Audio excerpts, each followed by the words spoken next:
Muling tinalikuran ni Melvin Jerusalem si Yuday Shijoka na panatili ang titulong strawweight. Si Melvin Jerusalem ay muling umahan sa daan.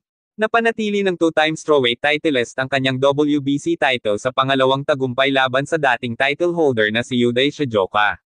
Nagkakaisa sina judges Joseph Guilt, 118 hanggang 110, Tawat Fiam Samren, 116 hanggang 112, at Chris Tellez, 119 hanggang 109, sa scoring pabor sa 31 anyos na bumibisitang Filipino sa kanilang rematch noong linggo sa Aichi Sky Expo sa Tokanem, Japan.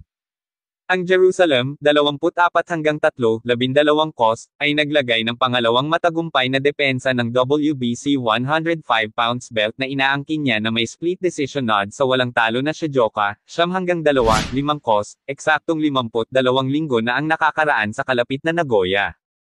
Ang rematch ng linggo ay hindi gaanong mapagkompetensya. Isang pares ng knockdown ang pagkakaiba sa kanilang unang laban dahil napanatili ni Shijoka ang kanyang sinturon sa pamamagitan ng majority draw. Nagawa ng Jerusalem na duminahin ang ikalawang yugto sa pamamagitan ng boxing at manipis na volume habang nalampasan niya ang 27 taong gulang na southpaw mula sa Tokyo sa bawat hakbang ng paraan. Minsan ay isang walang takot na boksingero puncher, si Shijoka ay tila nag-aatubili na makisali at halos magbitiw upang talunin. Matapos ang isang malaking lead na binuo ng Jerusalem, malinaw na kailangan ni Shijoka ng knockout upang manalo. Tumanggi siyang bitawan ang kanyang mga kamay kapag kailangan ang sandali, bagaman. Ang panalo ay nagpatakbo ng record ng Jerusalem sa isang perpektong 3 hanggang 0 sa lupain ng Hapon, lahat sa mga pangunahing laban sa titulo.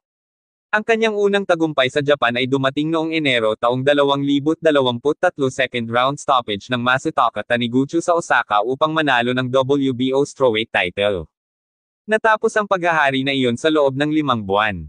Napilitan si Jerusalem na magretiro sa kanyang dumi pagkatapos ng 6 na round laban kay Oscar Collazo ng Puerto Rico sa isang title fight noong Mayo taong 2023 sa Indio, California. 4 na sunod na panalo ang sumunod, tig-2 sa Japan at sa kanyang sariling Pilipinas. Ang malamang na susunod na hakbang ay isang nais na rematch kay Collazo, 11 hanggang 0, 8 cost, ang kasalukuyang ring, WBC at WBO champion. Ang laban ay naging target ng Jerusalem mula sa ikalawang binitiwan niya ang WBO belt sa Puerto Rican southpaw. Tulad ng swerte, ang pakiramdam ay mutual at ang timing ay perpekto. Ilang oras bago ang napakatalino na pagganap ng Jerusalem, pinatay ni Collazo si Edwin Cano ng Mexico sa isang 5th round stoppage upang mapanatili ang kanyang pinag-isang strawweight championship sa Cancun, Mexico. Siya ay nanatili hanggang sa huli upang subaybayan ang resulta ng labanan ng Jerusalem at tumugon sa uri.